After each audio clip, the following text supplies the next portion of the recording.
All right, hello there. Can everybody hear me okay?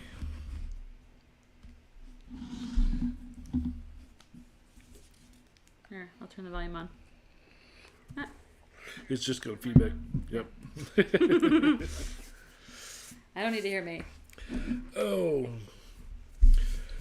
So how's everybody doing? Hey, Richard. We are already having technical difficulties on my other distribution points. Rumble says it failed to start, and Facebook says it's still connecting. Twitch is running, but YouTube is the main one anyway. That's where most of you guys are at. So Hi, YouTube. we're all good. I got to figure out. Rumble is something that I just started this week. I thought is not connected, so I have to troubleshoot that and figure out what's going on. Facebook usually works, but right now it says connecting and has the little spinning wheel of death. And what that means is, being as there's a spinning wheel of death, it may go down at any time now. So if I freeze up, you guys let me know so I can fix it. Oh, goodness. All right, so who do we have to say hi to here? We got Rick, we got Egghead, we got Droop, we got Richard. All righty. Hello, fellas. Gentlemen, it's nice to see you tonight. And we've got Smirnoff, so we're good.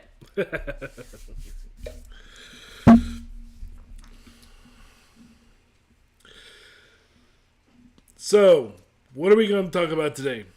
Well, of course, we're going to talk about what's been going on with the channel, RallyNews, of course, talking a little bit about Sturgis. We're going to highlight Lake of the Ozarks as the next big one that's coming up, and some of the more popular riding options that are around there. You know how I always highlight one of the big ones that's coming up. And then our conversation for the day. Is Harley Davidson an asshole? In that conversation, we'll talk more about the woke accusations, as of course it's been all over the place, and the boycott question. But we're going to go even deeper still. So we'll talk about all of that stuff when we get there. So to kick it off, what's been going on around here? Let's see. The Maggie Valley series is complete. So that is... all of that series is up. Did anybody go check out Old Biker Dude? He actually gave us, of course, we did a collab with him, and he had us on his channel as well. And we got a lot of his followers come over and join us, which was pretty cool. Did any of you guys go over there? Right now, they are preoccupied with the fact that I called them all gentlemen, and they're all looking around trying to figure out who I'm talking about. Let's see. The second episode of Texas was released just today. I saw two of you guys over there during the premiere. So that one is up. We also released our review of the Breezy Rider product. So Breezy Rider, David, I've invited him to come here today. I don't know if he's going to, because he's supposed to be going to another rally this weekend, so he may be in the car. But I've invited him to come either way. The other thing, Rick's on? Yeah. Mm-hmm.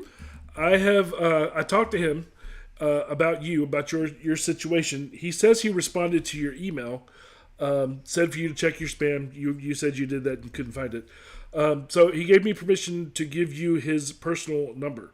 Ooh. However, Send him nudes. I don't know, other than YouTube, where you are on the social media world in order to send it to you private message so the whole world doesn't get his personal number.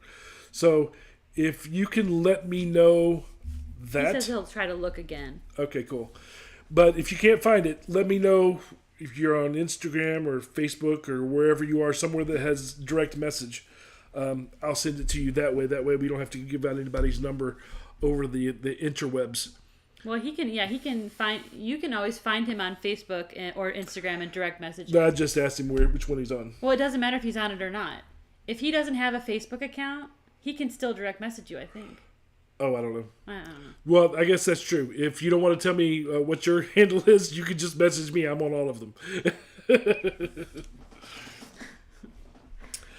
But in short, to answer your question, he does say that it's the same, that year of cover fits for both. It doesn't for Honda, but it does for his. And he was going to go into all explanation for you and all of that stuff. So, but he told me give you his number if you couldn't get a hold of him. So that's where that is. Coming up on the channel, we have the Harley Homecoming series.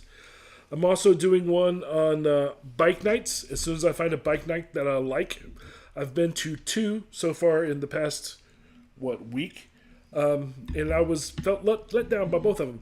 I tell you what, Droop, your online bike night was the best one I went to recently.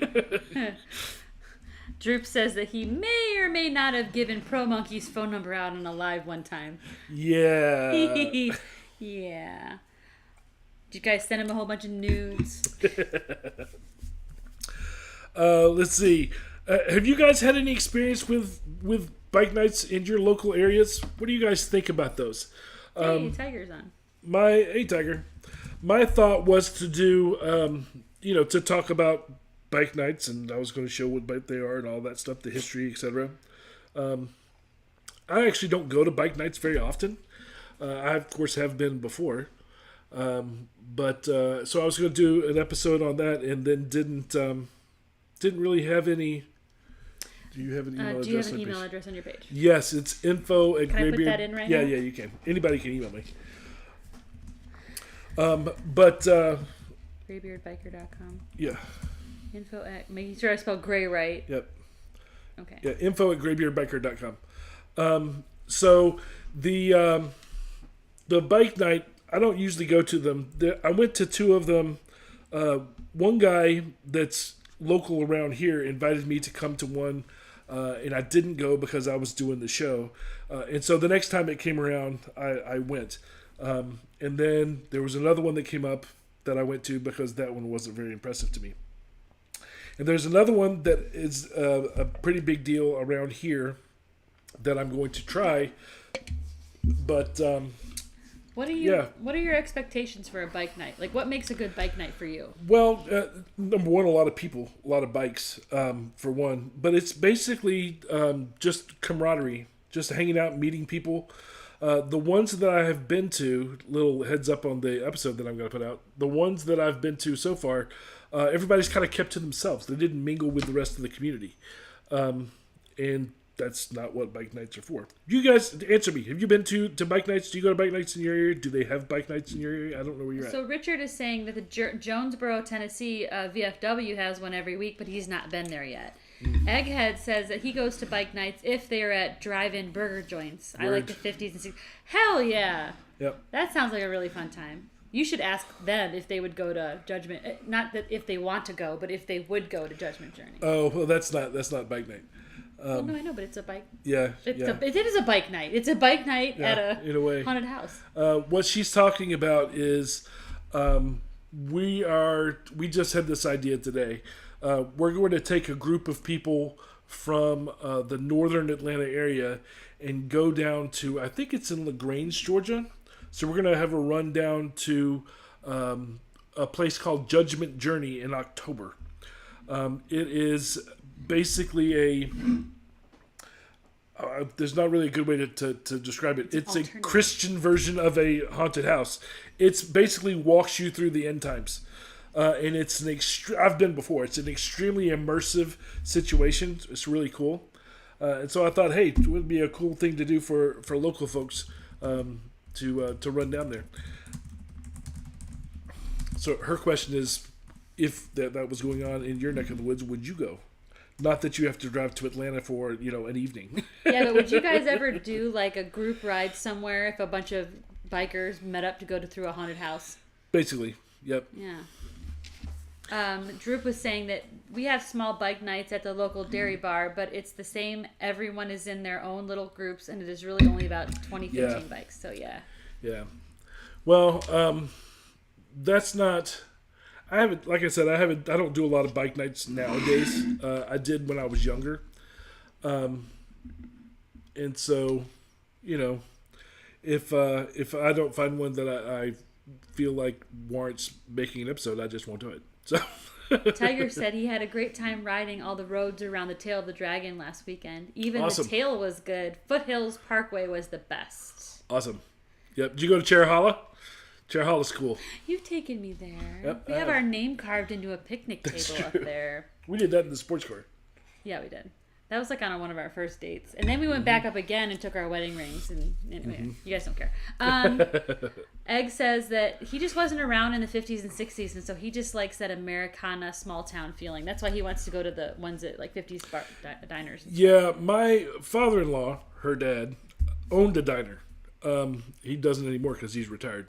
And they used to have like hot rods, right? Not motorcycles per se, but cars. Right? Fontana Dam is cool.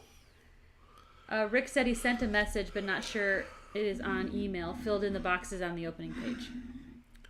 Oh, that should be fine. That's email. That's an email form. That'll get to him. So yeah, that should be fine. I'll check here. Hold on. Droop says he absolutely would do a meetup ride. He went to Jersey 2 years ago for a meetup and ride touring local breweries. That's awesome. That's pretty cool. I'm not a beer person, so it wouldn't really. I figured I'd go though for fun. All right, I want to go to a whiskey and stuff. Evil, I've got it. I'll send it to you after the show. So what we want to do is do this ride down there again in October, so there's plenty of time for it. But I figure we'll stop somewhere and get something to eat or whatever, because it doesn't happen until dark. Of course, I have no idea what time dark's going to be in October. It's like 6, 7. Yeah, it's already getting darker earlier now than it has been. At least it's actually staying darker longer, I guess, is what it is at the moment. We get up, it's still dark outside. But anyway, that's cool. Droop says, I'm not a beer drinker either. I prefer bourbon and whiskey, as you may have noticed. I have noticed that. In fact, one of the things that I think that Graybeard and I should do is have a cup cam. Yeah? We need a cup cam. And I don't know if you guys can see. I'm going to call you out right now. Is that okay? I suppose. The cup cam right now. Can you guys see this? It's a goblet. It is his goblet with his frosty beverage of choice. Because he wanted to put it in a goblet so that the frosty beverage wouldn't look girly. So he picked this wine glass to put his frosty alcoholic beverage in. We're not getting sponsored. She's got Spirit Mine's not on camera though. Spirit not paying me a thing. It's not on camera until you did that. All right. So the other episode that I'm putting together is defensive driving tips for motorcycles. So those are things that you only learn by experience, things they don't tell you in school. So that is the stuff that's going on with the channel itself. So has anybody been to, it's been 2 weeks, has anybody been to any events? You went to Tail of the Dragon, but I guess there was an event. You just went to hang out. I used to love hanging out up there. I was in a sports car club, and we would go up there all the time. It was like driving a roller coaster. I thought it was amazing. I don't know that I would drive that fast on a motorcycle doing it, because I'm not a crotch rocket guy. But So Egg says, after watching your premiere and talking about small town vibes, Abbeville, I don't know if I'm saying that right, Alabama, has a lore about a witch called Hugging Molly. And they have a malt shop and love bikers and classic cars. Cool. I want to go. That would be super cool to take a ride out there. They can't be that far. Droop says he's not a Tiger says that he is not a Jack Daniels fan, but wishes he would have done the tour of it last fall. Yeah. Evil Rick's bike is still in the shop. Egg wants me to Google hugging Molly, so I'm going to do that. There you go. Giving me homework. We are going to a swap meet at Two Wheels Only, which is no longer called Two Wheels Only. It's now called Two Wheels of Suchess. We're going to that this weekend on the 17th. So that's in Suchess, Georgia, which is in the mountains. I don't know how close that is to any of you guys. But we will be there doing a swap meet. I have lots of parts to sell from putting Alchemy together. So that's where we're going to be on Saturday. In the mornings on Saturday, we'll be up there selling parts. We'll also be selling Graybeard t-shirts, biker Barbie t-shirts, all of that stuff. So if any of you guys can hang out, please do. Old Biker Dude said he was going to meet up there as well. So yeah. Oh, I didn't know that. That's cool. Yep. Okay, so sorry. Can I talk about this? You go ahead. So I am looking up Huggin' Molly right now. The legend of Huggin' Molly. Hit us. Tell us what it is. All right. Give us a dramatic reading. There are many versions of her that exist in lore. However, the one that seems to be agreed upon the most is that she is a giant woman of somewhere around 7 feet tall and about as big around as a bale of cotton. Some say her ghost still walks the streets late at night, sweeping her black skirt as she goes. If she happens upon you, she chases you down, gives you a huge hug, and screams in your ear. Oh, well. Wow. She sounds delightful. I am down like Charlie Brown. All right. So coming up, as far as rally news, on the 22nd through the 25th is Rally at the Rattler, which is in Alabama. That's actually the next one that Breezy Rider is going to be at. I am malfunctioning. I cannot change my screen. Oh, no. Oh, no. Let's see what I can do to fix this. So, I don't know which... If as soon as I do this, it's going to close everything. I don't want that. Let me see if I can close some other things. Oh, jeez. If I close some other things, maybe it'll start functioning again. Sounds like an ex of mine. Droop. 7 feet tall, big as a barrel of cotton. Did she hug you and scream at you? She sounds nice. So I wonder where this rally in Alabama is, because Egg's in Alabama. So, Droop, I have a question for you that you might know the answer to because you use OBS. OBS is not responding. It's still functioning, but it's not responding. I can't change scenes. If I restart it, is it going to disconnect everything? Do you have any idea how that works? Let me know. Otherwise, we're just going to have to do without those parts because I'm not going to close everything down. That's annoying, though. Gotta love this computer. Egg says, I married Southern. They're all 7 feet tall. 7 feet tall with a swing in her back porch.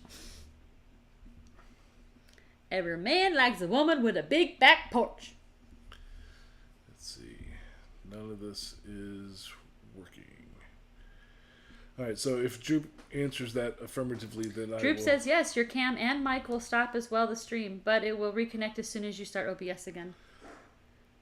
Okay, and it won't disrupt you fellas? It'll be okay? I don't know, man. Do you have to put the stuff in? Well, no. I guess we'll talk about it when the time comes. Maybe you can do it without all the fancy. Well, the only thing that is really important to show would be the rides for Lake of the Ozarks. I tell you what, anybody that's watching this after the fact that came for that. Group says, nope, we will be here chatting in the side chat until you get back. I'm going to try it. I'll keep you guys company. All right, so I'm going to try it. I'll be right back. If I'm not right back, it's all Droop's fault. Here we go.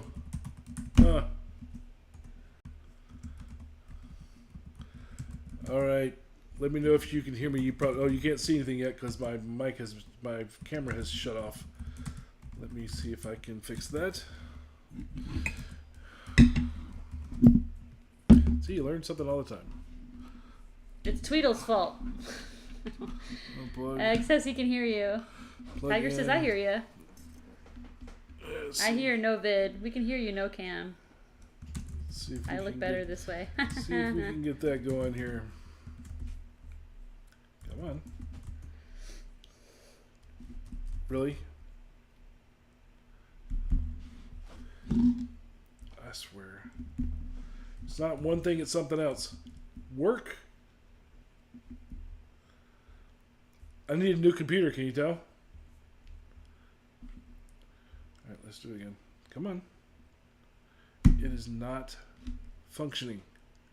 Do what I tell you to do. Don't forget, they can hear you. That was better. Stop.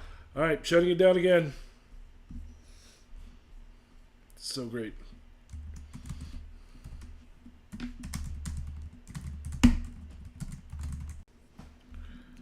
All right. It looks like it should be functioning now. The quality's not there yet. That's good now. That's fine. All right. Hi. You guys hear me and everything? I don't know what's going on. Back. Technology is horrible. All right, so Twitch is back on. Everything else I'm leaving the hell alone. I gotta turn this back on where I can see. Come on.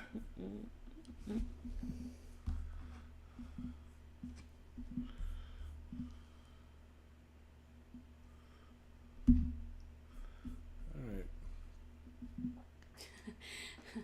Tyler says that his Wi-Fi is off, but he does hear us and it's working. Thanks, Ty. Alright. What was I talking about? Swap meet. So yeah, so we're gonna go to the swap meet in Suches. Have you guys ever heard of a place called Two Wheels Only? It's no longer called Two Wheels Only. It's now called Two Wheels of Suches. But it's basically a campsite that does not allow any cars. Hence, Two Wheels Only. It's in the Georgia mountains. You may or may not have heard about it. There's a lot of motorcycles go up there, obviously, because that's what it's for. But it's riding and stuff. And they're having a swap meet.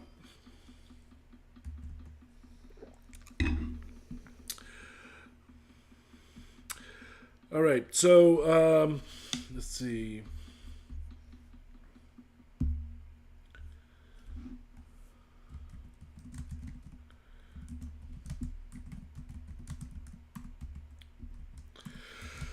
All right, so Rally at the Rattler is starting on the 22nd through the 25th. That's in Tuscumbia, Alabama. And these are ones that we've mentioned before, so I'm just going to kind of run through them. Breezy Rider is supposed to be there, just so you guys know. I was thinking about going as well, but I don't know if I'm going to. Let's see, the next one is Easy Rider Rodeo. We've talked about that before. That's in Ohio. And then there's going to be Four Corners Motorcycle Rally. That's in Durango, Colorado from the 29th through the 1st. And that is at the famous Four Corners where Arizona, Colorado, New Mexico, and Utah all come together. Cool. That would be a cool thing to be at. Yeah.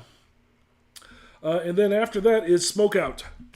And I'm going to Smoke Out because of y'all. So I do have plans to go there. For those of you that may not know, Smoke Out is on-site camping. It appears to be 21 and up, though I didn't see that said anywhere. Droop said it, and I believe him.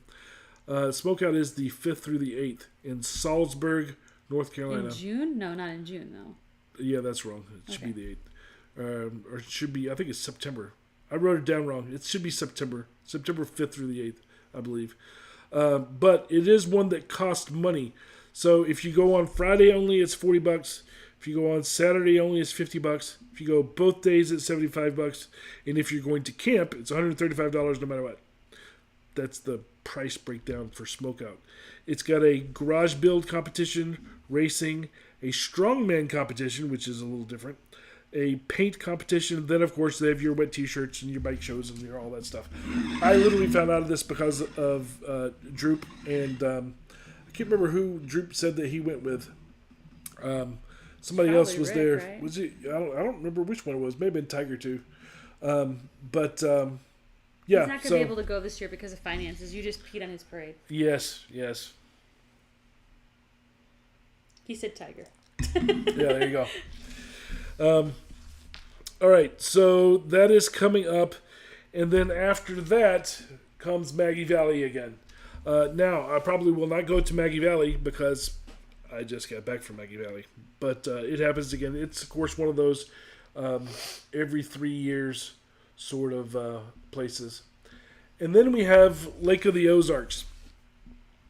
So every 3 years, 3 times a year. I don't know why I said that. What's going on? Egg says that there's something at Rally at the Shop is a motorcycle rally located in Marbury, Alabama. I'm going to look it up. Rally at the shop. I think I've heard of that. Look it up.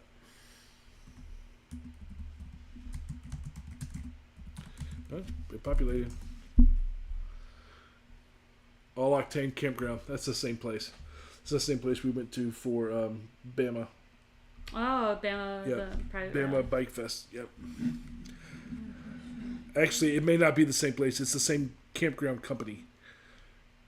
Because I don't remember it being in the same city.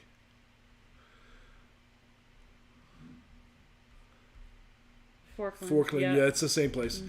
Mm-hmm. So if you watch our Bama Bike Fest, that's where it's at. Dude, we had a good time in that one. Yeah, it was fun. Hold on, let's go. Let's see. You finding information? Oh, they've listed a lot of things on there. Yeah, but... Yeah, that's... they've got Daytona, so I don't know. They don't have what... Yeah, I don't know. Oh, that's you're at Octane Camping's site. That's why. Oh, that's all that was. Yeah, you've come out of it. There. Nope. See, that's what. Yeah, but you went too deep in the site. It's just this page. 21 and over bike event in Marlboro, Alabama. It doesn't say Fork. It doesn't say Forkland. I don't know. Tickets are not on sale yet. So when is it? When was it again? August 16th. It's this weekend. Oh, that's why. Because it's already happening. It's happening right now. It started last night and it goes till Sunday. Yep. Rick says if he doesn't get to go to Smokeout, because his bike's in the shop, I think. Rick says if he doesn't get to go to Smokeout, he's going to try for Ozark. Ozark is awesome. We went to it last year. We've got a whole series, more than one episode up, if you want to peruse those, for Lake of the Ozarks.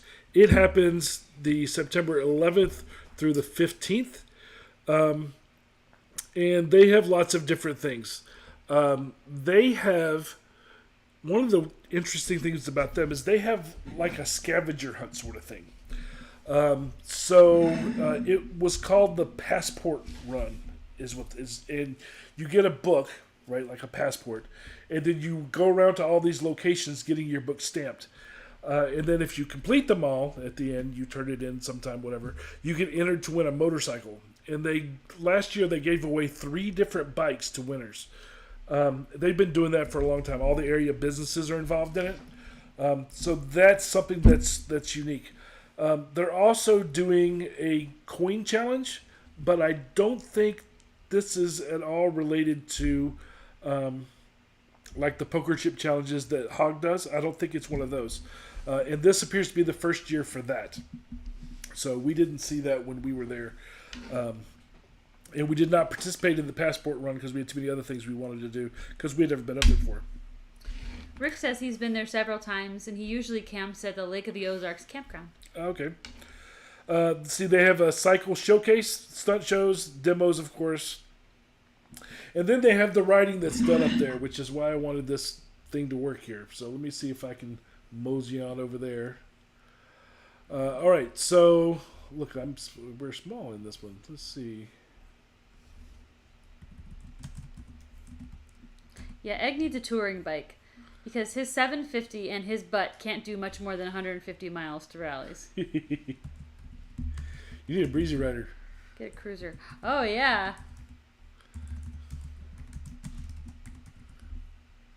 All right, so we're going to just leave me small like that here. All right, so I always try to highlight at least 4 places to ride around whatever main rally we're talking about. So this has the top 4. One is called Boone's Lick. And if you want to take a screenshot of this, pause it if you're watching it after the live, you can see the directions over on the right.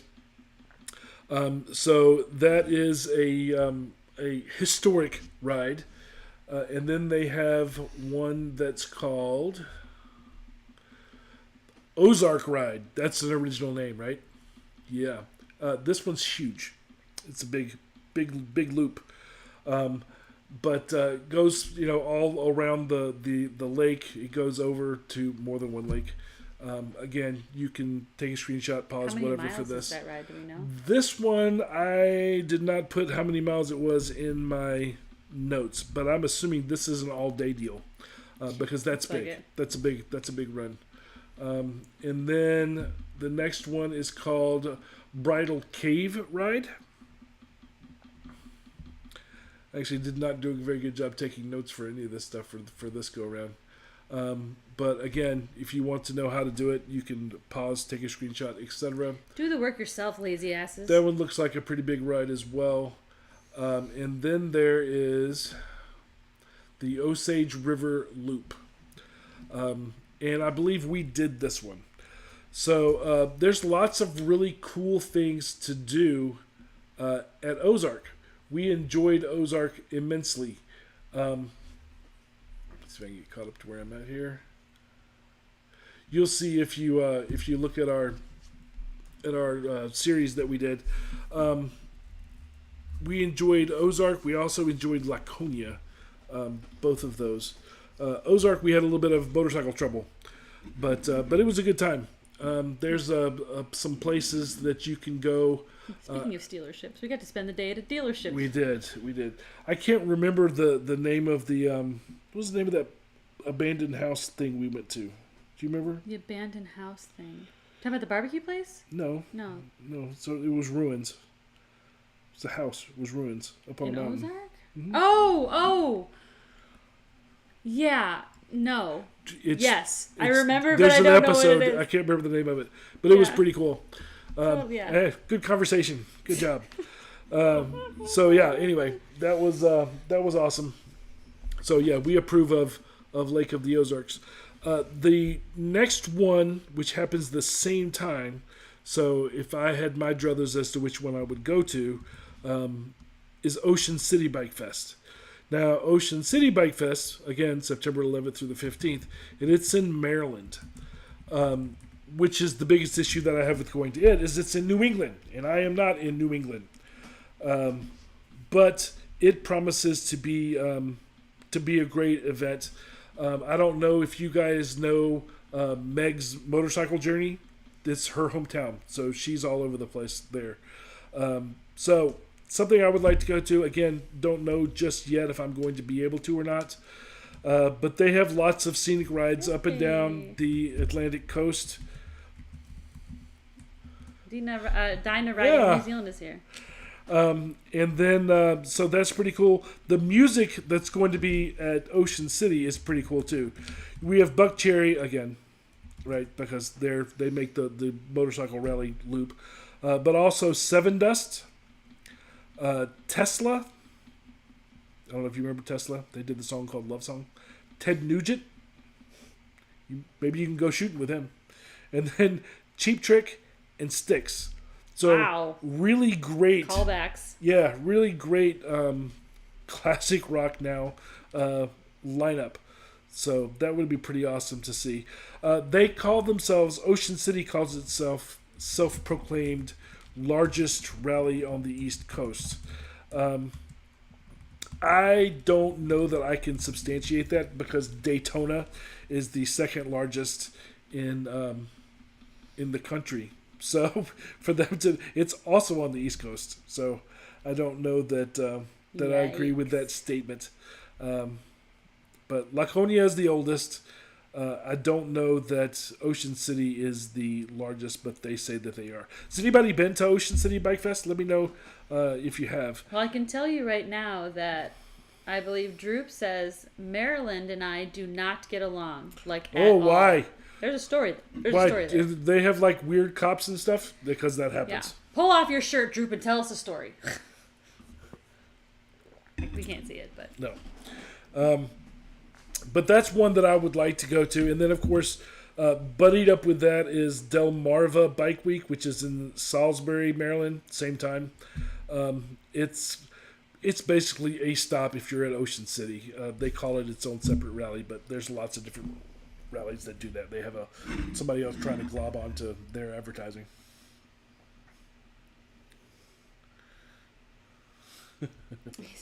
Sick of bloody cows and calves, Droop. Halfway through calving 400 cows. What? you're a farmer or not. I guess that's what do they call it? Somebody does a cowhand. They still use words like Rancher? cowhand. Rancher. That's it. Aren't you supposed to be the southern one? That's western. Not southern. They have the worst traffic, and the first time I rode through there, I died twice. The last time I was stuck in traffic. He's talking about Maryland. The first time I rode through there, I died twice. This time I was stuck in traffic. Yikes! Maryland is not in New England. You don't consider Maryland to be New England? I don't. I don't know. It's. I guess I would. Freaking really close to Washington D.C. Maryland. Yeah. It's not. It's not. I don't know. I'd have to look it up. I don't know. I believe Richard because he said so. Eastern Seaboard. But it's up yonder in the northeast. Droop, wasn't your last trip up that way during a heat wave? Heat wave. Let's see, and then after that, of course, Bikes, Blues, and Barbecue, which is in Arkansas. That's the 18th.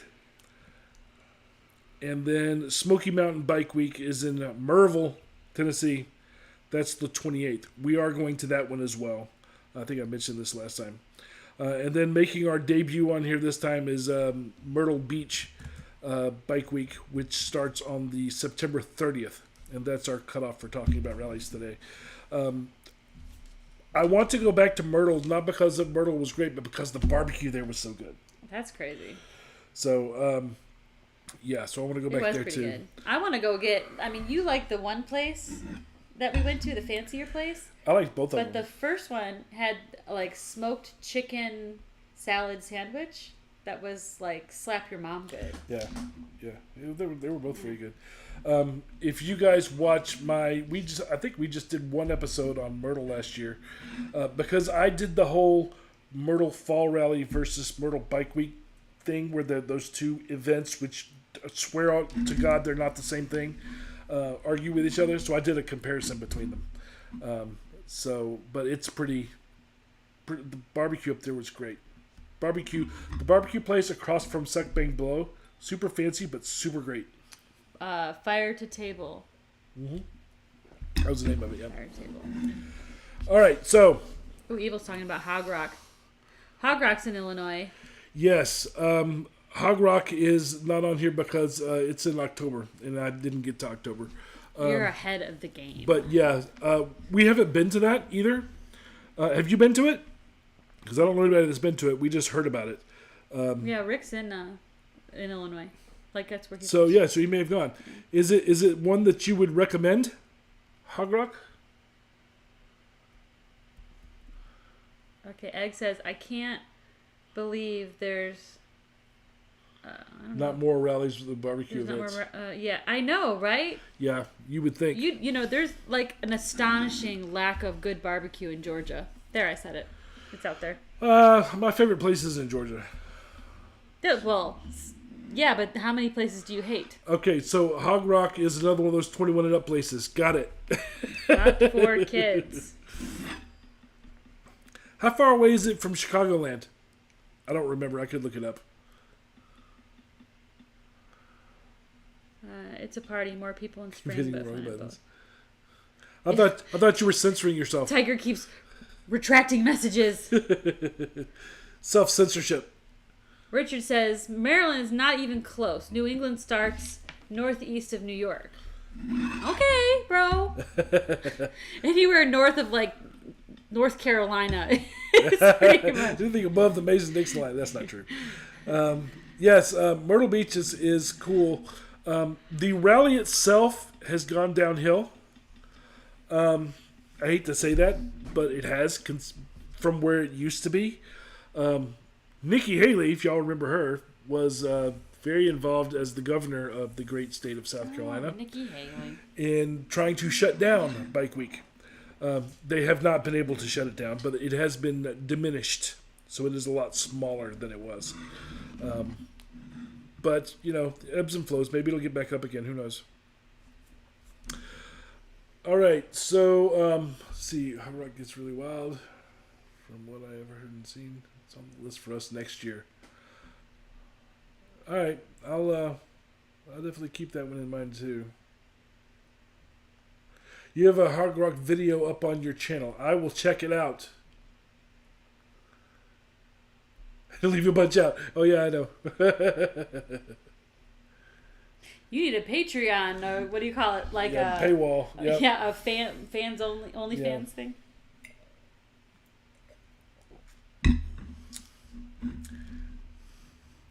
Yeah, Richard. We went to Laconia.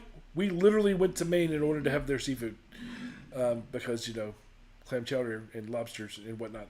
So yeah, we drove up to Maine because being from Atlanta on a motorcycle, driving up to Maine's far. So we were in the neck of the woods, so we decided to go on up there.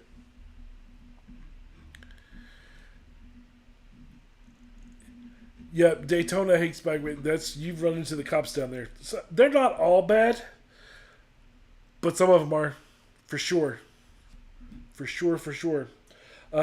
Monkey has a lot of interesting stories about Daytona cops, just to make you upset. What do you got going on here? Oh, something else.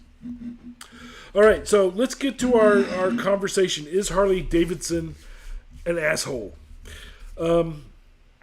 Harley Davidson, like we talked about before, is a name that's synonymous, of course, with freedom, rebellion, the open road, America.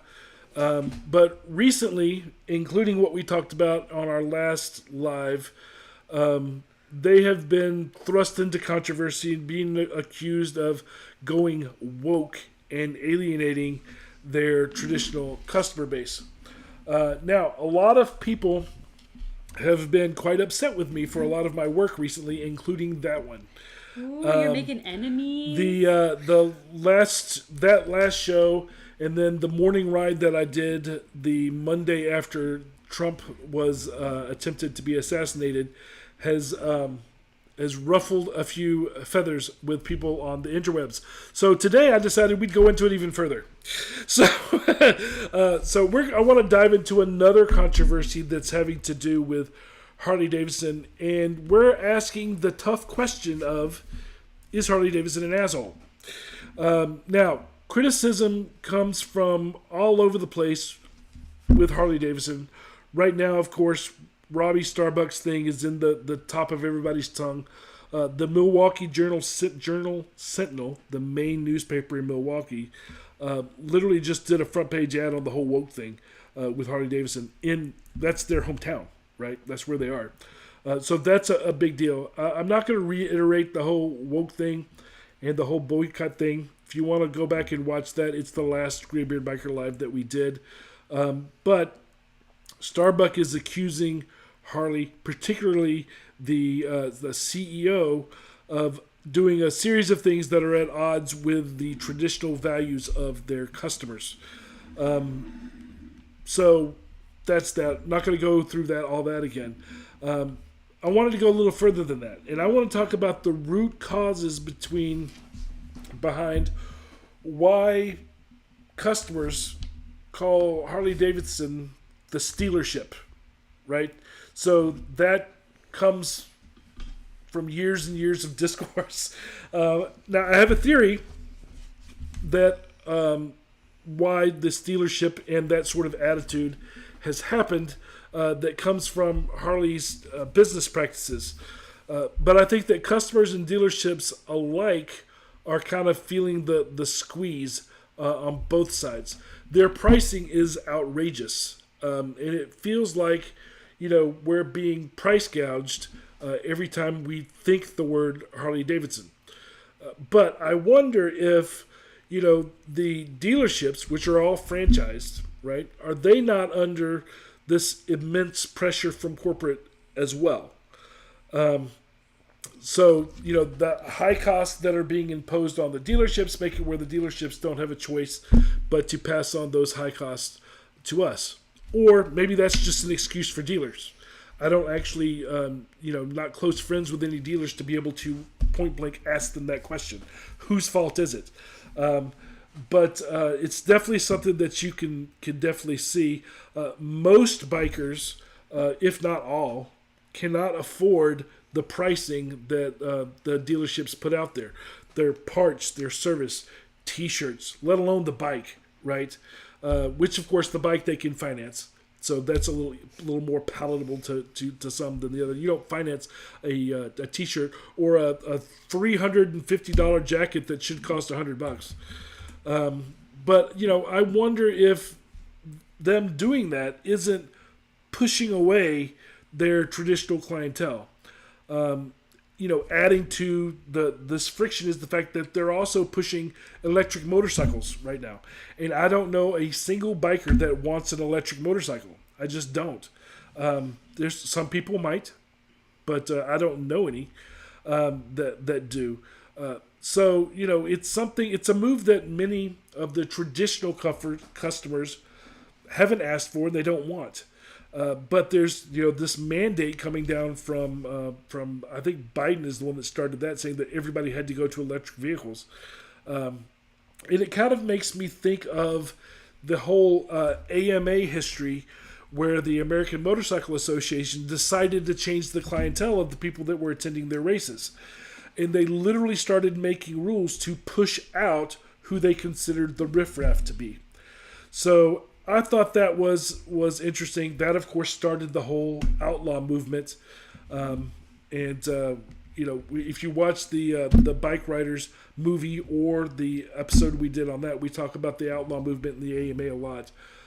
But it seems interesting, an interesting conversation. So the question: do you think that that's accurate? Right? Are they just being capitalist, or do you think they're actually trying to swap out their customer base for the woke crowd? And if so, what can be done? First, I have no answer, but I have several questions and several points of discussion. But I don't have an answer to that myself, which is why we're talking about it here today. When it comes to what to do, I mentioned last time that I didn't think that it was necessarily fair to boycott the dealerships with this whole thing that's going on, because the dealerships don't want what's going on any more than we do. However, I also said that I don't know that we have much of a choice, because Harley's business model, Harley doesn't sell to us. Harley sells to the dealers. And so the dealership, that is Harley Corporate's customer, not us. So because of that, right, it's going to have to come from United Dealers to make any difference to their pocketbook. Now, we can put paint on the dealership, who can then pass that paint on. But it's very similar to the fact that, corporate abuse coming down from corporate to the dealership and then passing it on down to us, it has to go the other way too. It has to be a two-way street, which is a possibility. It's a sad possibility that that's what's happening. I'm not saying it is, because I don't know, but it's something to think about. Like I said, if that's the case, that the dealerships are being pressed from corporate, which is putting the gouging on us, then it has to be able to reverse that and impact change running it the other way as well. The problem with that is it's a very precarious situation, because it has to do with biting the hand that feeds you, right? They don't want to lose their franchise, the dealerships don't. But if they were to band together, it's a daunting task, but that's the only way to affect Harley's bottom line. So that's an interesting thought too. We can do customer pressure, reducing patronage, having lots of feedback, public reviews where we can push dealerships to start to demand change. A lot of people with this new wave of things that are going on are starting to debadge their bikes. At least most of them are not trying to throw their bikes away, because that's dumb. I actually saw a video today, this was probably done for likes, but a video today where somebody was literally shooting their motorcycle filled with a machine gun. I don't have that kind of money. Most people I know, most people I know don't. I think Drew put out a post today saying that if anybody doesn't want theirs, he'll take it off their hands. So, and I'll sign up for that too. Because the bikes are still the bikes, right? Whether you're happy with what the corporate's doing or not. So we can do customer pressure.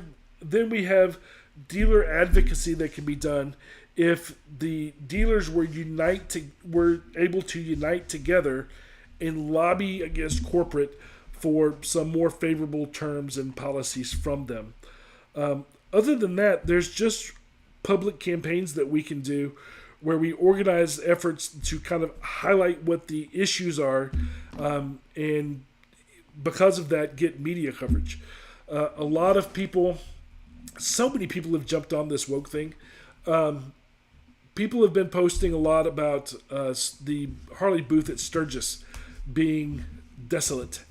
I wasn't up there. I don't know. I know that these people put these videos out, but that could have been, a Tuesday morning when nobody was going to be there anyway. There's no way for us to know that.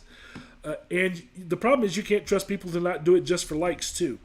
So I am a firm believer in making up your own mind about things, but you definitely need to educate yourself first. I don't believe anything unless I've seen it myself. You just can't anymore, right? So again, that's something that you kind of have to think about as well. There's another YouTuber called Old But Not Dead. He's an Aussie. He's from Australia. And he put out an enlightening video on the subject. Everybody's talking about this. Talking about how it would backfire. So the idea is that if we start to boycott them, it's going to backfire on the customers.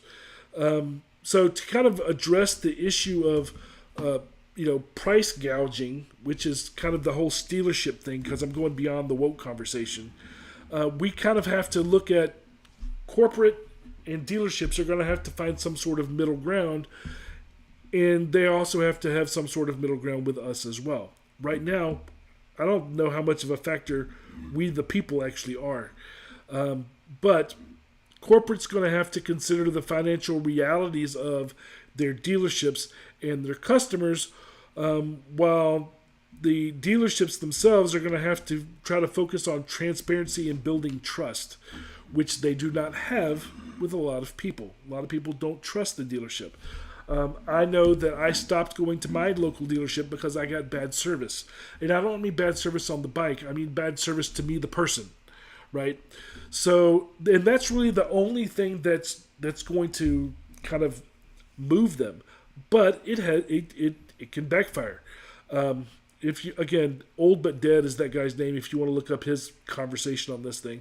Another YouTuber, Baxter's Garage, reminds us that they've already sold out to the builder shops already. This is not new to them. They sold out the custom build shops a long time ago when they refused to sell to independent shops. They refused to sell to them because they wanted that money coming into the dealership.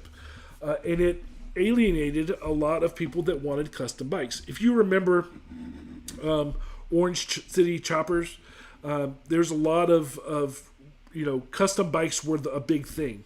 Jesse James, all of that stuff. Because of that, because it became popular, it was cutting into Harley's cut of the pie.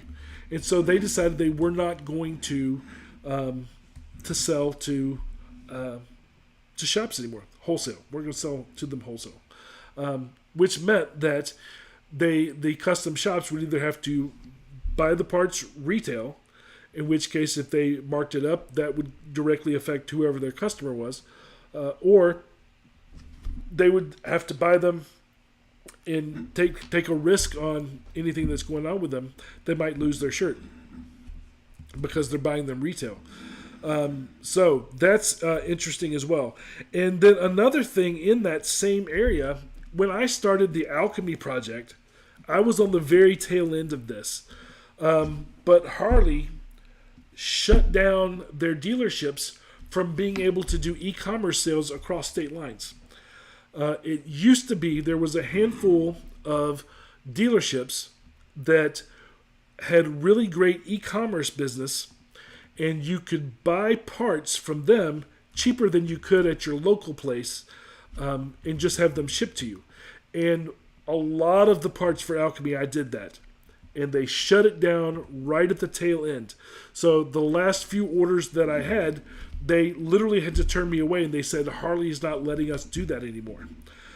Because there was some dealerships that were complaining. Now, I believe in the law of supply and demand. If those people are offering lower prices, they have earned my money for that, so they get to have the business. If you want to compete with them, compete with them. You don't have somebody just come down and say no and then just get rid. That's not capitalism. That's not how it works. So I think that was interesting that had happened as well. So eliminating the dealership's right to sell at whatever cost that they wanted to online. So, and then the other thing that's come up lately, Harley's all known for being patriotic and Americana and all that stuff. And Trump just called them out for offshoring a lot of their motorcycles. Now, before, they've always had plants that were not in the United States. But they had said that all the bikes that were sold in the United States were made in the United States. That is no longer true. So they were having an argument with India. India was putting this huge tariff on parts coming into India, which is one of Trump's strategies, honestly. The other way, right, for us as opposed to for India. But so what Harley decided to do is they're going to build a plant in India so that they can service the Indian people. And that wasn't supposed to affect the United States. Well, now there's all this talk about Taiwan and building a plant out there that will service the United States. And a lot of people are up in arms about it.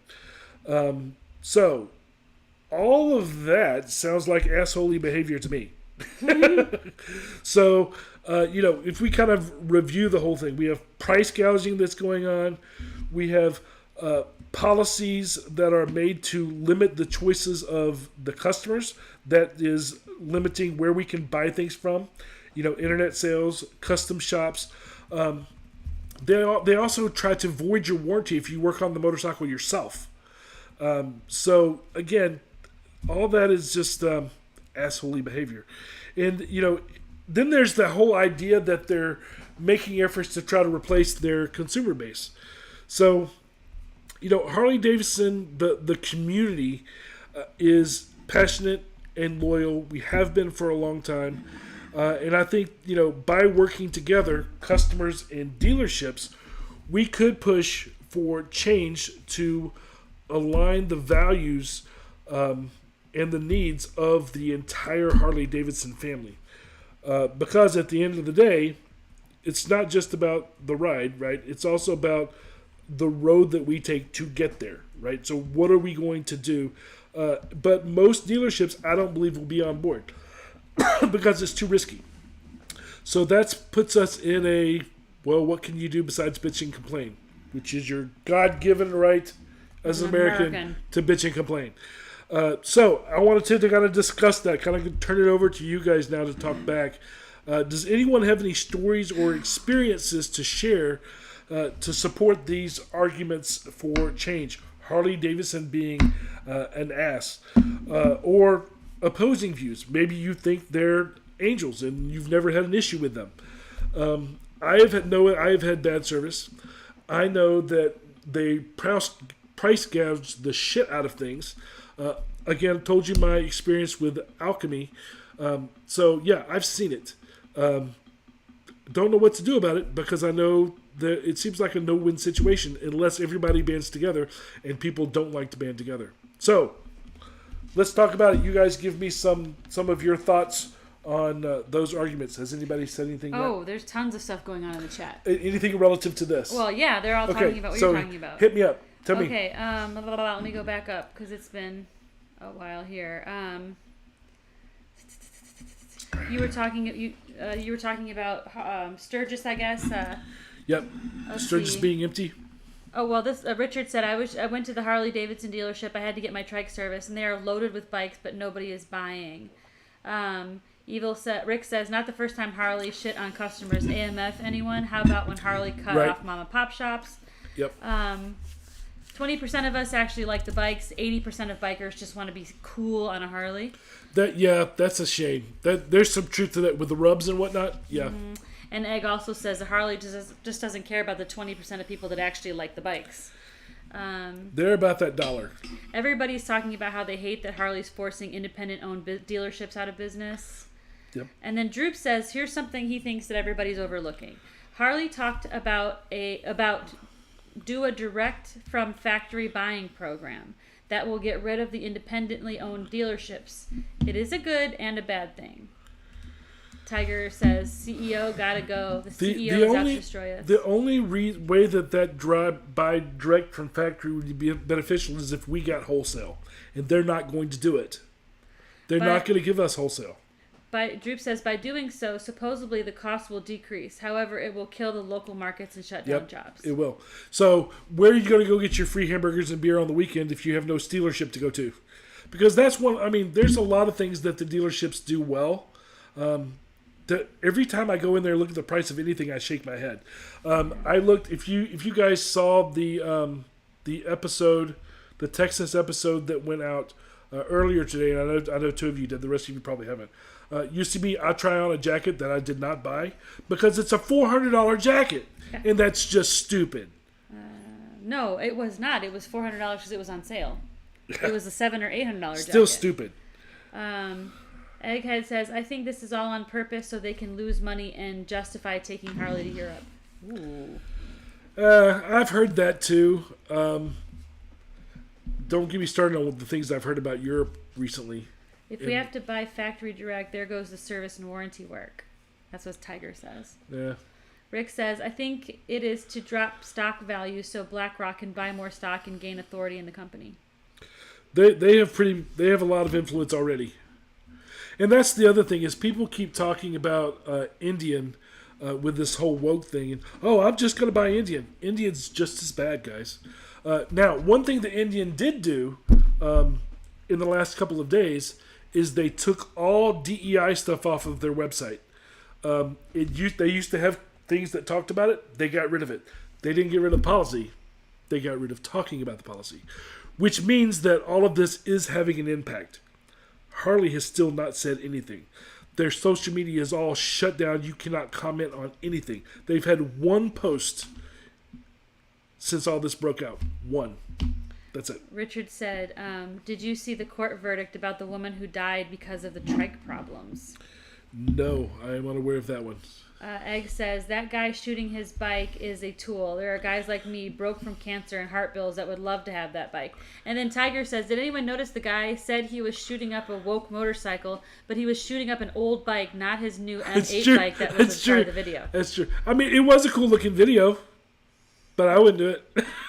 Droop says, the Taiwan thing, from what I understood, is that that is to open production of the Sportster S and Street line of bikes that are the smaller bikes and more popular in the Asian market. They are adding more production here for bigger, more popular U.S. models, creating more jobs here in the U.S. I think the issue with the Taiwan thing is that they're going to be making things to sell here.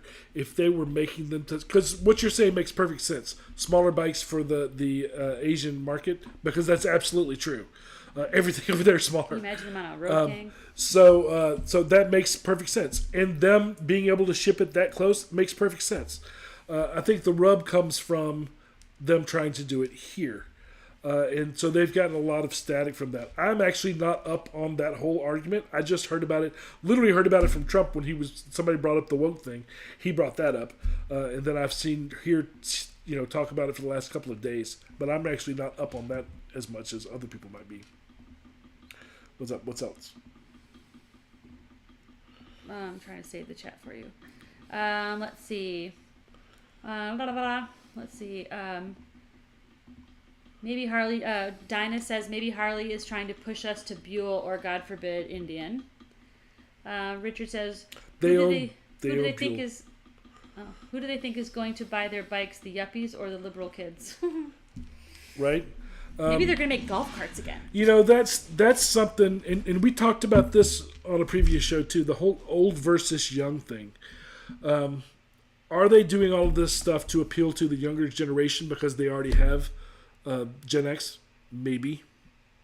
Maybe that's what they're doing because they know that we'll just throw our finger up at them and say, I don't care what you do. So maybe that is what they're doing. Rick had suggested that the new model for 2025 be the Rainbow Glide. Oh, bite your tongue. Also, interesting. They stole the rainbow. They stole the rainbow. The I rainbow, like all the colors. The rainbow is a symbol of, forgiveness and peace and not ever destroying the world again. How did they get that? Is what it is. Yeah. How did they get that? How did they take the rainbow? Yeah, I want the rainbow back. Skittles were supposed to take the rainbow. Then they told you to take the rainbow. Okay.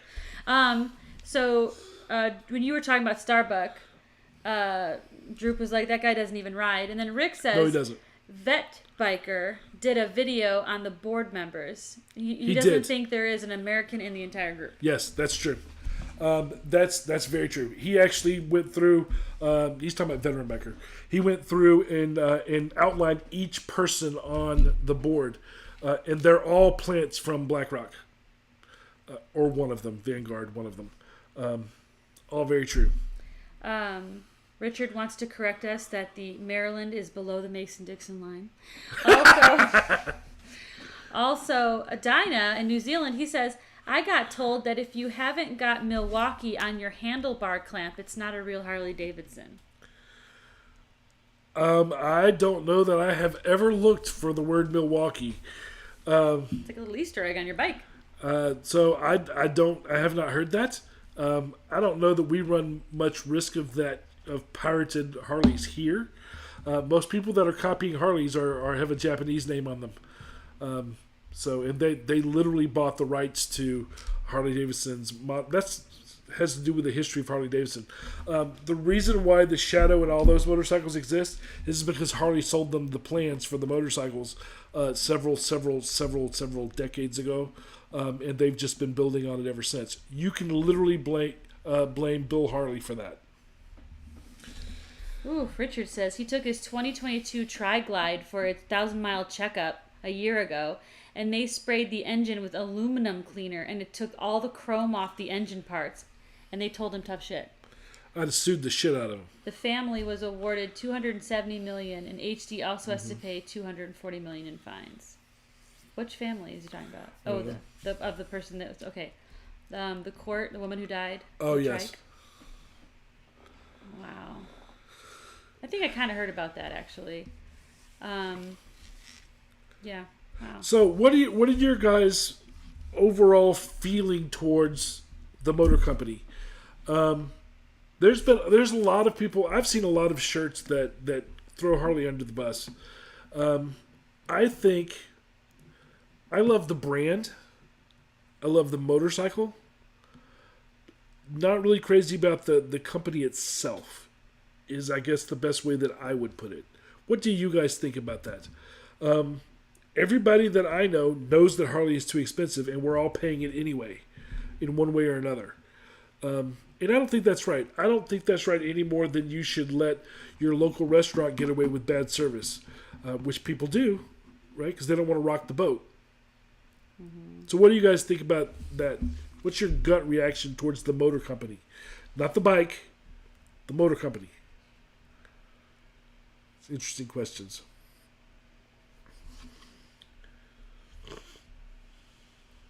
The rainbow was stolen from the leprechaun. The leprechauns. I want the pot of gold. While we're talking about that. Yeah, they giving that away? That'd be nice. Yes, Rick. I agree with that. That's a good analogy. He says that the motor company is kind of like the American government. Love the country, but hate the government. Yeah. I could definitely see that for sure.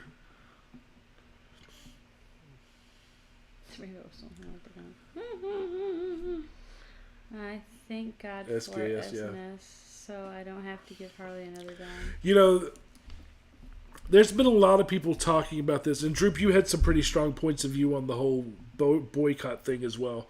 A lot of people have been debadging. Debadging makes more sense to me than trying to blow your bike up. But a lot of people have been talking about different things that they can do. And in reality, if you want to put the screws to them, it's like I told you last time, just don't take your bike to them anymore to work on it. And, there's plenty of bikes available. You could build an entire new one from previous parts and not give corporate any new money, right? What's up? Tiger very poetically says, Motor company sucks and can bite me. Word. Droop says, I stand by what I said a couple weeks ago when this all started. Make up your own mind, do what you want to do, but if you can do better at running a motorcycle company, then start one.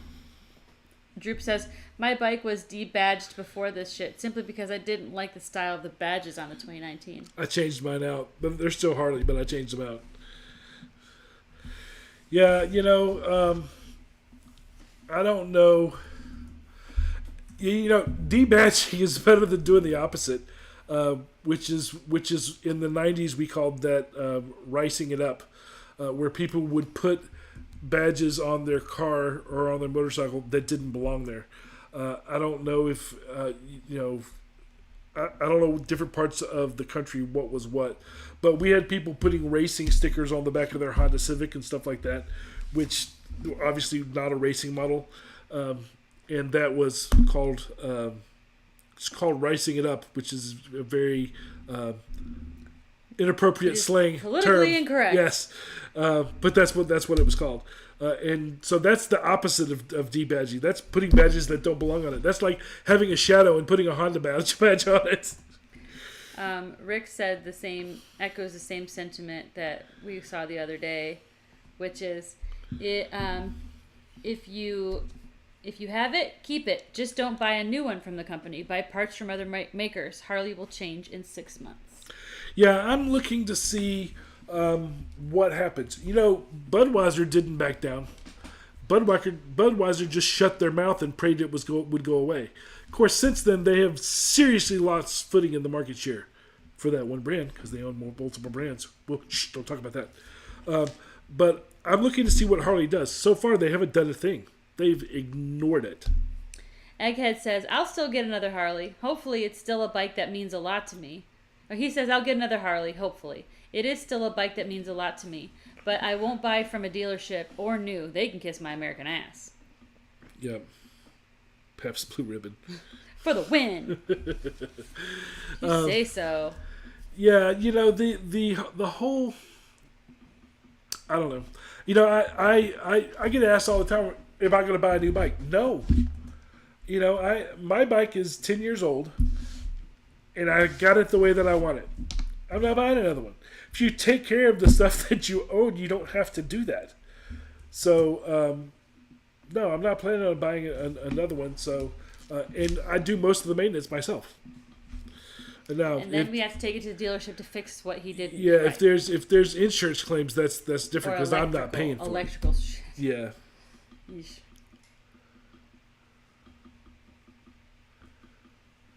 I think since I bought it 6 years ago.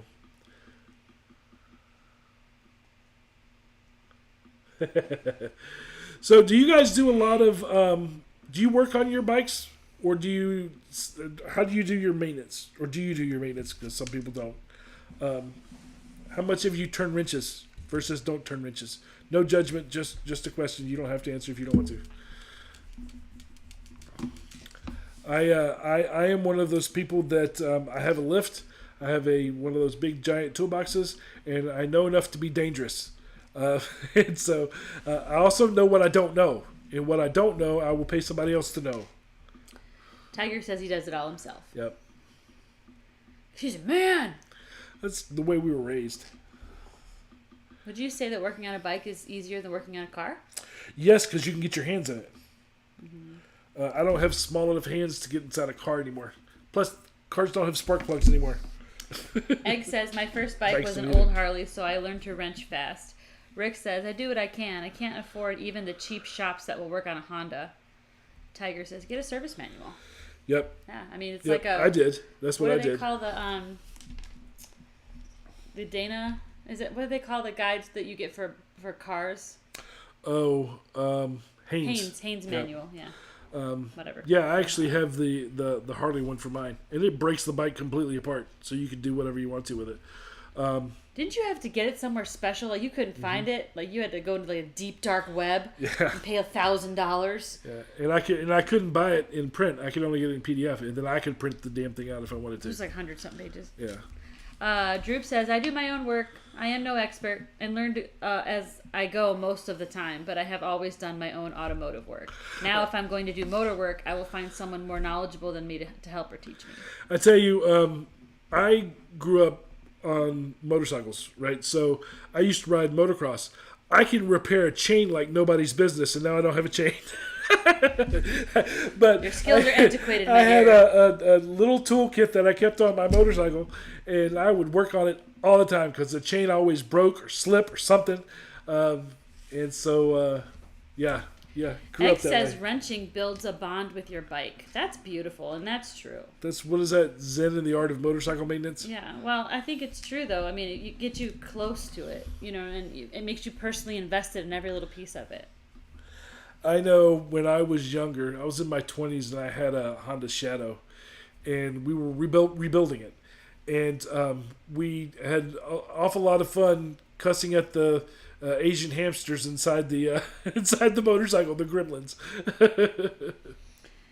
Rick says the only reason mine is in the shop is because he couldn't figure out the problem with his. He changed a bunch of relays and shit, but still had a problem, so it's in the shop. Dinah says, what's a new bike? To me, any bike I buy that I've ever owned is new, no matter how old it is. And yes, the only thing I don't do is the dyno tune. Yep. Egg says, but I'm old. I grew up where if you can wrench your own, you don't drive.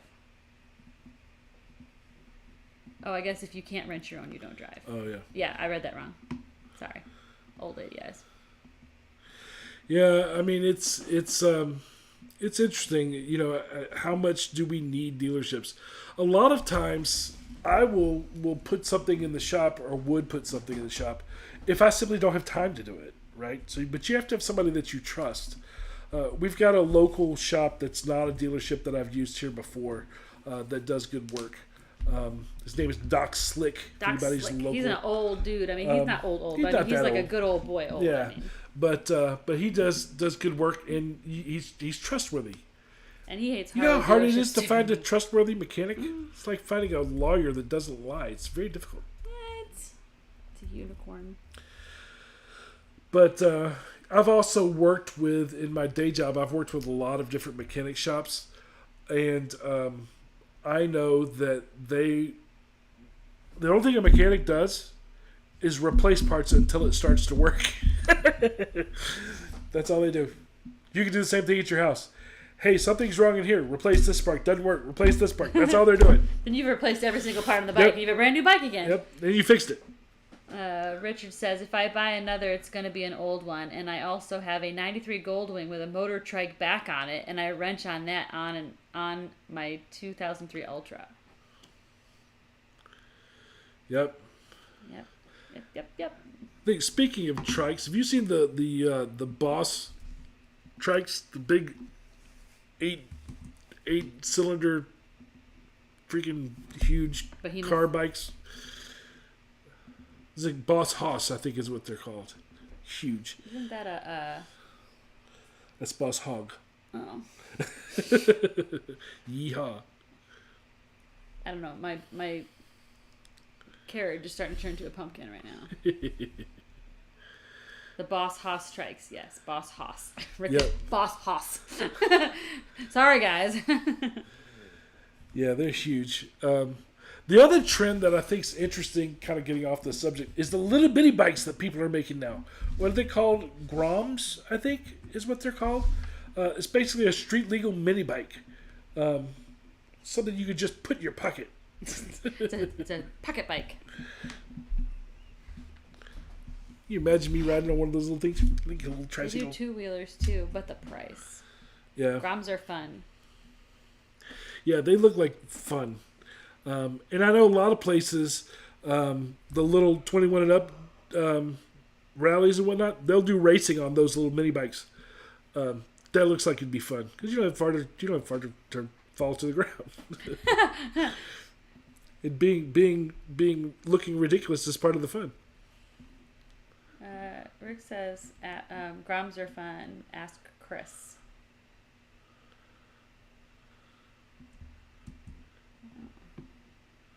Yeah. And you know, Murphy and I are friends. If something's gonna go wrong, I'll find it. And usually it's going to be the last or most expensive part that has to be replaced. Egg's laughing at you. He says, "That's what I did, Graybeard. My bike wasn't running right. I replaced plugs, coils, fuel pump, battery, starter. It was a bad terminal at the battery the whole time." Dinah says, "Cracks me up when you pass some pussy dumbass male stuck on the side of the road because he can't even change a flat."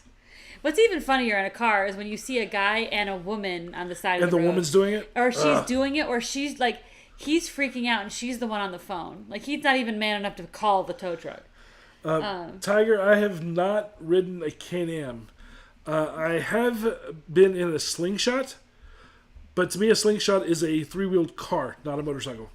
The Can-Am, I hear you can actually lean in. But I have not. I've wanted to, not enough to rent one, but I'm interested in those. You're talking about the street legal snowmobiles? Yes, exactly. I'm from Chicago. Those are snowmobiles, guys.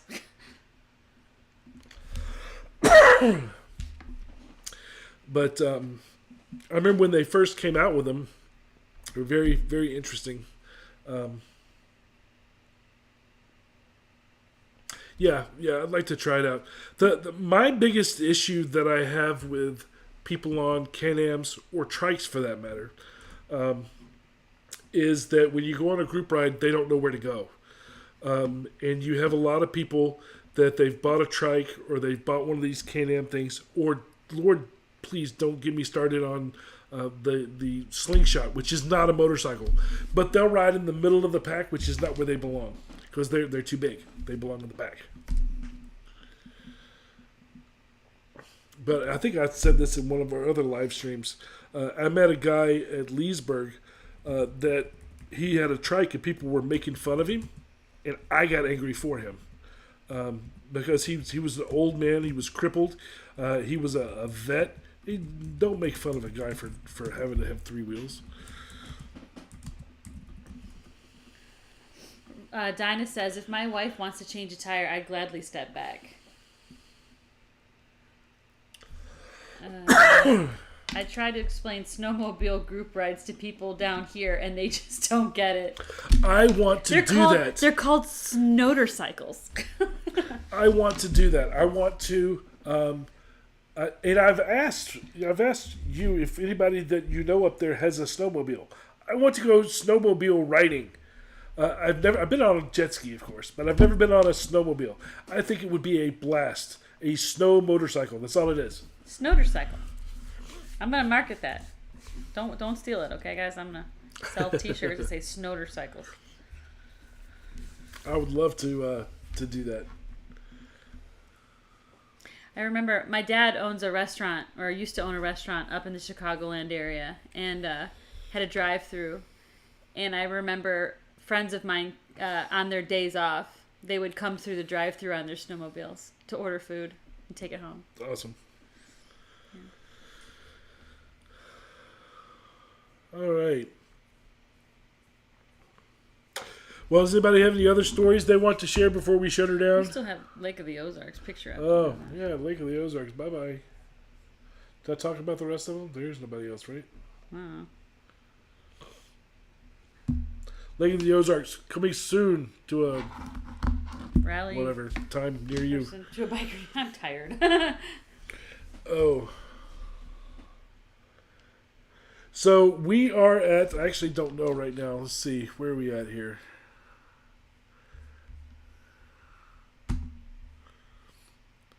We are at 927 subscribers as we inch up towards that 1,000 threshold. So I appreciate you guys and everything that you've done to help support the channel and grow the channel. Getting to this, the thing that happens, something happened at 500. The next thing to happen is at 1,000, where you actually can get monetized, and where YouTube will pay you for the subscriber, for the advertisers. So that's the big deal about that one. It's a milestone that everybody looks at. So we're almost there. Yeah, hit the like button on this, guys. On this video. Yeah. Anything you could do to help grow the channel, we appreciate the like it. Button. Yeah. If the like button was a high school girlfriend, smash it.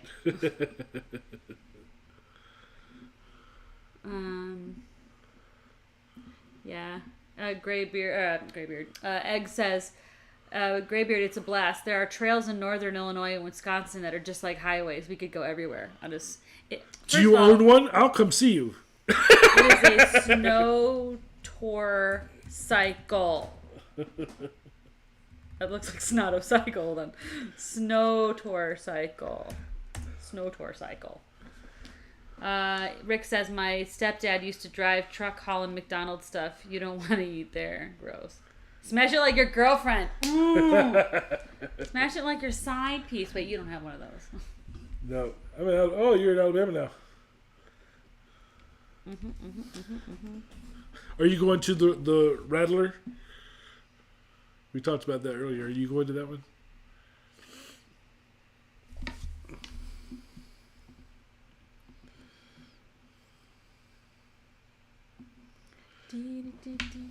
I'm like keeping track of the chat here. You guys have been really vocal tonight, which has been super awesome. And I want to make sure Graybeard doesn't miss anything of what was said, so I write down all of the... Oh, that's not what I want to do. I write down all the chat. Oh, you copied it? Mm-hmm. That's cool. Oh, so Egg is in Alabama, but he is from Rockford. I know Rockford. Do you? I do.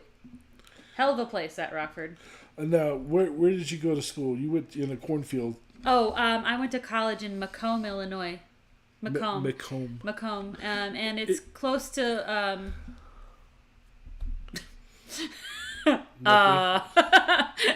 nowhere. Table Grove. It's not too far from Quincy, Illinois. It's not too far. Galesburg, Illinois. Chicago is Illinois is one of those places that Chicago gives it a bad rap. Everybody, if you think Illinois, people think Chicago. And Georgia is almost like that. You say Georgia, people either think Atlanta or they think, South Georgia. Yeah, they're either like peanut farmers, like Jimmy Carter, or they think Atlanta. Hot Atlanta. That's what they think. Yep. But if you say Florida, people think nursing home. No, they think Florida man or DeSantis. Yeah. All right, guys. Well, I think we're going to shut her down. I appreciate you guys being here and checking out the videos and whatnot. Yeah, it's a long one tonight, but it was a lot of communication. If you guys have an idea for conversations to have on nights like this, shoot me a message. I'm on all the social medias, Instagram, TikTok, Facebook. Info at Graybeard. Info at graybeardbiker.com. Yeah, but let me know if you think of an idea. Literally, the way that these conversations have come is they've literally hit me as I'm driving, riding around, and then I'll come up with an idea and be like, you know what, that's a good conversation. So if you guys have any, let me know. Chitargo. No, it's Chirac. Waukegan. Oh, that's you. That's me. Well, because Egg said, unless I know someone from Chicago, I just say Chicago. Because he's originally from Rockford. Yeah, that's the way we are. When we're traveling, it's like, where are you guys from? Atlanta. But really, if you know where we live, it's 30 minutes north of Atlanta. Yep. Illinois, Vietnam. Little Vietnam. Stabby. All right, guys. Rick, I'm going to send you Breezy Rider's number as soon as I get off here, and then you can kind of handle that with him. He can answer your questions much more directly than I can. You could call him or text him. He does accept text messages. He's not very fast on text message, I'll tell you that. But at least he hasn't been with me. But you're more than welcome to try him that way. Yeah, he travels a lot. So, and he's actually in. He's going to the Rattlers, so he's in Alabama. Maybe he can stop by and see you. I don't know. Aww. Egg says, Tiger says it was a great show tonight. Egg says, have a great night, y'all. As always, it was awesome. Rick just says, just tell him to send another email. All right. Because he doesn't text either. If something is wrong with your email back and forth, that's not going to help. But I will tell you that he says he has emailed you. So he does want to talk to you, so he's not ignoring you. So if you don't hear anything from him, just give him a call after I give you the number. I can give him your number as well if that's something that you want to do. That way, maybe he can call you as well. So let me know if that's something that you're okay with, and I'll let him know. Tiger says, good night, guys. Yep. I'll give Rick a minute to talk to me, to answer my question.